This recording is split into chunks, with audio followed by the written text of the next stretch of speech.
लइका त छूछा कइल, कब खोलवाइल तू कब हो पेन्हइल। अरे जाना हट होले रही जब लइका त छूछा कइल, कब खोलवाइल तू कब हो पेन्हइल। त बोला अब कहे दातवा पीसेल, अब हम भइनी सियान गाल काहे मिसेला।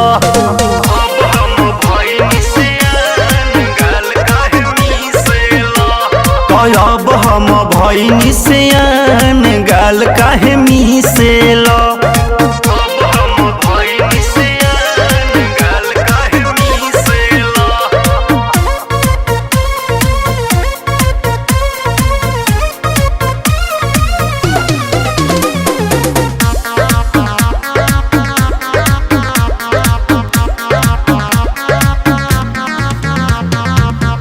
धरा धरी कैसे करी, धरही में मनवा डरी।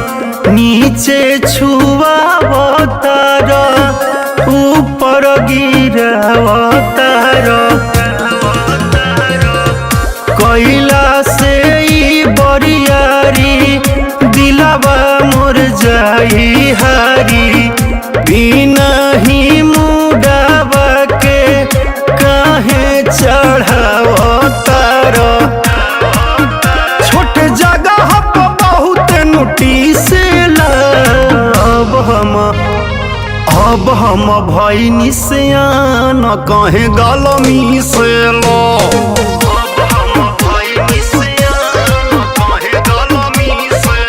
अरे रे अब हम भइनी सियान कहे गाल मिसेला।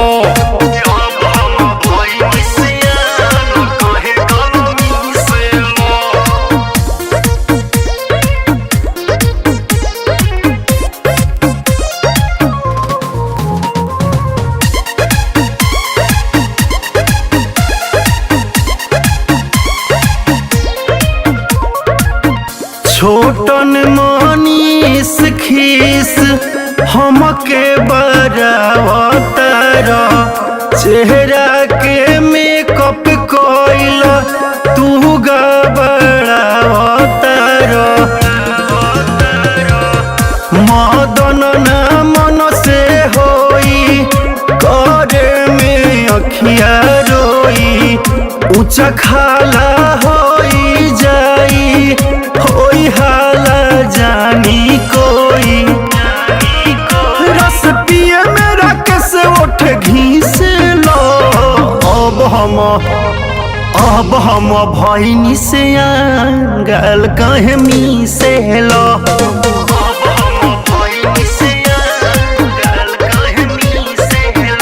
अरे अब हम भइनी सियान गाल काहे मिसेला।